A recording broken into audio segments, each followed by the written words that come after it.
Assalamualaikum friends, how are you? I hope you are enjoying good health. Welcome to my channel Learn English Easily. My today's video is about how to appear in exams, how we can prepare MCQs exams.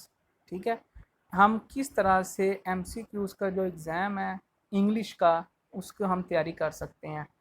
Students चूँकि Punjab university ने ये एक आपको बताया है कि हो सकता है, पॉसिबिलिटी का इजहार किया है कि ऑनलाइन टेस्ट हो, यानी कि आपके जो पेपर्स हैं इस दफ़ा वो ऑनलाइन हो। तो बहुत ज़्यादा स्टूडेंट, बल्कि तकरीबन सारे स्टूडेंट इस बात की कन्फ्यूजन में है कि ऑनलाइन कैसे होगा, क्या होगा। तो पंजाब यूनिवर्सिटी ने ऑनलाइन अपनी जो वेबसाइट है उसके ऊपर कुछ सैम्पल पेपर्स भी अपलोड करना शुरू कर दिए हुए हैं।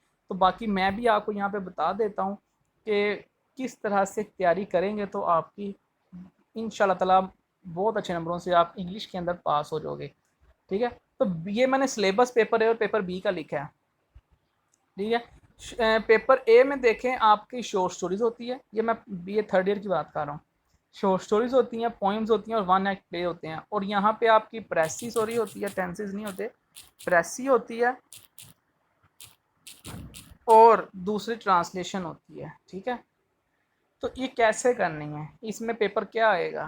ठीक है, तो मोस्ट प्रोबेबली ये जो मैं आपको बातें बता रहा हूँ इसी के अंदर से आएगा इंशाल्लाह ताला।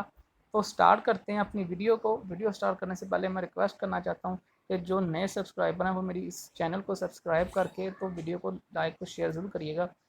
और अगर आप लोगों को कोई इशू हो तो आप लोग इस कमेंट बॉक्स में जाके अपने क्वेश्चन जो क्यूरी है वो आप मुझसे पूछ सकते हैं। इंशाल्लाह मैं आपके हर सवाल का जवाब ज़रूर दूंगा। तो हम ये वीडियो स्टार्ट करते हैं, लेट्स गेट स्टार्टेड। तो सबसे पहले मैं शॉर्ट स्टोरीज की बात करूं तो शॉर्ट स्टोरीज के अंदर आपने क्या तैयार करना है। एमसीक्यूज किस किस्म के आ सकते हैं। सबसे पहले तो आपने ऑथर, यानी कि जिसको आप राइटर भी कहते हो, राइटर का नेम जो है, सॉरी, जो राइटर है उसका आपको नेम पता होना चाहिए कि जो ऑथर है या राइटर है वो उस किस शॉर्ट स्टोरी का है, और उस शॉर्ट स्टोरी जो आप है इस शॉर्ट स्टोरी का राइटर कौन सा है। ठीक है, फिर बता रहा हूँ कि जो राइटर है या ऑथर है उस शॉर्ट स्टोरी का उसका नाम पता होना चाहिए। वो आपको वैसे भी पता होना चाहिए था अगर कन्वेंशनल पेपर भी हों, तो आप उसके लिए भी इम्पोर्टेंट है। ठीक है, तो ये दोनों के लिए इम्पोर्टेंट है।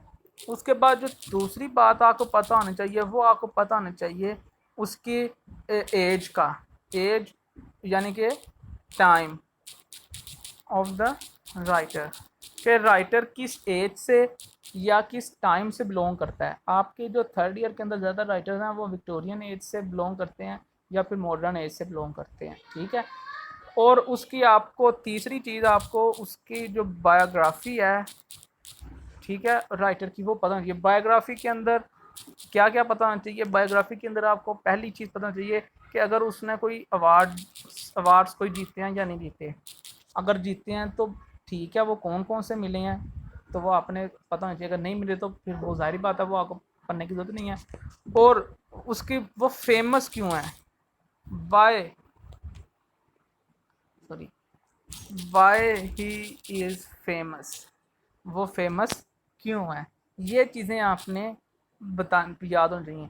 और उसके बाद आपको जो चौथी चीज़ पता होनी चाहिए, जो मोस्ट इम्पोर्टेंट चीज़ है, वो है आपको सिनोनिम्स पता होने चाहिए। ठीक है, सिनोनिम्स आपको कौन से कैसे आप करने हैं, तो जो जो पूरा चैप्टर है उस चैप्टर को जो ट्रांसलेशन है वो जब पूरी पढ़ोगे उसके जो मुश्किल वर्ड्स हैं वो आपको उनके मायने आने चाहिए। अब सिनोनिम्स होते क्या हैं, सिनोनिम्स होते हैं हम मायनी अल्फाज, एक जैसे जो अल्फाज हैं वो होते हैं सिनोनिम्स। और एंटोनिम्स होते हैं जो मुतजाद होते हैं। आप उर्दू में हम पढ़ते होते थे बा मायनी अल्फाज और अल्फाज मुतजाद, तो वो ये सिनोनिम जो हैं वो क्या है, हम मायनी अल्फाज।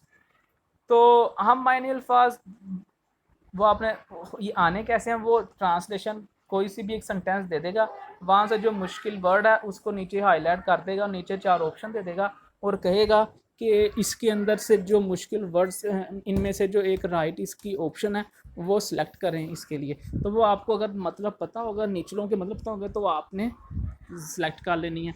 तो ये 4 चीज़ें आपको पता होंगी तो आपकी शॉर्ट स्टोरी की इंशाल्लाह इसके अंदर से तैयारी हो जाएगी। और इसके अलावा एक और चीज़ वो आपको पता होना चाहिए, important events. Important events story के, उसके बाद आपको करैक्टर्स का पता होना चाहिए और करैक्टर्स का रिलेशन बिटवीन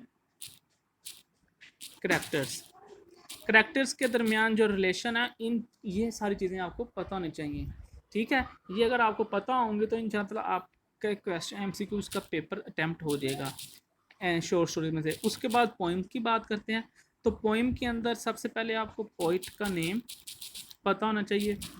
वही चीज़ें ये आपको तो वैसे भी पता होना चाहिए था, अगर आपने रेफरेंस कॉन्टेक्स्ट अगर पेपर हो तो रेफरेंस कॉन्टेक्स्ट के पेपर के अंदर आपने ये चीज़ें आपने बतानी है कि ये पोइम रेफरेंस जब आप लिखते हो कि these lines have been taken from the blah poem and written by blah writer. ठीक है, ये आपको वैसे ही पता होनी चाहिए।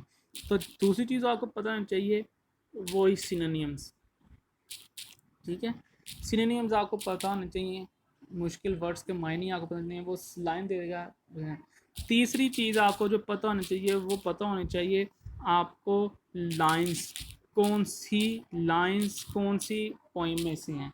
और ये आपको वैसे भी पता होनी चाहिए, अगर कन्वेंशनल पेपर होता है तो उसके अंदर भी आपको लाइन पता होनी चाहिए कि पोइम जो है वो कौन से हैं, ये जो लाइंस हैं वो कौन सी पोइम में से आई हैं। क्योंकि जब रेफरेंस कॉन्टेक्स्ट आता है तो वो लाइन देता है, आपने 5 में से 3 करने होते हैं रेफरेंस कॉन्टेक्स्ट, और वो आपको पता होना चाहिए कि वो कौन सी पोइम में से हैं। तो ये चीज़ें तो आपने वहाँ पे भी तैयार करनी है, तो ये कोई अलहदा से चीज़ नहीं है। ठीक हो गया। अब आते हैं one act play. One act play में बिल्कुल वही जो मैंने आपको शॉर्ट स्टोरीज वाली बताई है ना चीज़ें, ऑथर का नेम, एज यानी कि टाइम कौन से टाइम से है, उस टाइम के जो इम्पोर्टेंट इवेंट्स हैं। ठीक है, मैं आपको बता देता हूँ कि बाकी तो चीज़ें वो सारी हैं, लेकिन वो जो इसके अलावा एक चीज़ जो है वो आपको पता होना चाहिए, important events of that age. उस एज में इम्पोर्टेंट इवेंट्स कौन से हुए हैं।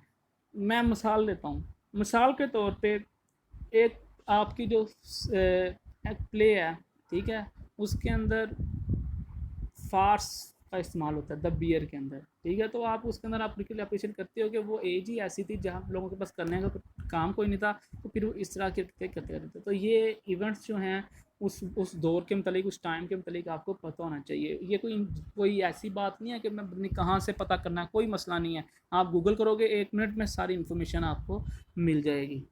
ठीक हो गया, ये था। और बाकी वन एक्ट प्ले में वही चीज़ें मैं यहाँ पे जो शोर्स में और ऑथर का यानी कि राइटर का जो नाम है, उसकी एज है, बायोग्राफी है, ये फेमस क्यों है, और सिनोनियम्स वगैरह, ये सारा कुछ आपको वन एक्ट प्ले का जो है और इम्पोर्टेंट इवेंट्स मिला के ये सारा कुछ वो वन एक्ट प्ले में भी वही चीज़ें करनी है। इसलिए मैं दोबारा से वो नहीं लिख रहा, टाइम ज़ाया नहीं करना चाह रहा। अब पेपर बी के ऊपर आ जाओ, प्रेसियो ट्रांसलेशन। प्रेसियो ट्रांसलेशन के अंदर आपको पता होना चाहिए टेंसेस का ट्रांसलेशन। अब कैसे, उसके अंदर आपको टेंसेस का पता होना चाहिए। वो किस किस तरह से पूछ सकता है, वो ये कह सकता है कि बताओ कि फ़लाँ, वो एक लाइन दे देगा, वो पूछेगा कि किस तरह ये जो मैंने ये जो सेंटेंस लिखा है, ये सेंटेंस कौन से टेंस से बिलोंग करता है, यानी कि ये जुमला जो है वो किस ज़माने का है। प्रेजेंट इंडेफिनिट से लेके प्रेजेंट परफेक्ट कंटिन्यूस तक एक्टिव वॉइस और पैसिव वॉइस आपको अच्छी तरह से उनकी पहचान आनी चाहिए, इंग्लिश में भी और उर्दू में भी। या फिर वो ऐसे कह देता है, वो एक सेंटेंस देगा, बीच में हेल्पिंग वर्ब की जगह खाली छोड़ देगा और नीचे वो 4 हेल्पिंग वर्ब दे देगा और वो कहेगा बताओ यहाँ पे कौन सा हेल्पिंग वर्ब आना है। या फिर वो क्या कर सकता है, वो ये कर सकता है कि वो वर्ब को छोड़ देगा और कहेगा कि बताओ यहाँ पे वर्ब कौन सा आना है। तो मुख्तलिफ तरीके से, यानी कि ईच एंड एवरी एंगल जो है आपने टेंसेस का वो कवर करना है। प्रेसी का जो है इसके मतलब क्या पेपर आता है, मेरे ख्याल से इसके अंदर प्रेसी के पेपर नहीं आएगा, अगर तो ऑनलाइन होगा तो फिर प्रेसी नहीं होगी उसके अंदर। तो ये आज की जो वीडियो थी, अगर आपको पसंद आ जाए तो प्लीज़ लाइक और शेयर अपने फ्रेंड्स के साथ ज़रूर करिएगा और उनको भी बताइएगा कि किस वो भी इस तरह की, ताकि इससे वो इस्तेफ़ादा हासिल कर सकें, इससे आप फ़ायदा हासिल कर सकें इस वीडियो से। ठीक है, और अगर कोई इशू हो तो आप क्या करो, कमेंट बॉक्स में जाके ज़रूर अपना जो कोई भी प्रॉब्लम है वो वहाँ पे मुझसे पूछ लो, मैं आपको इंशाल्लाह उसका रिप्लाई करूँगा। तो आज के लिए सिर्फ इतना ही। आज का जो लेक्चर था इंशाल्लाह मुझे पूरी उम्मीद है कि अगर आप पूरा सुन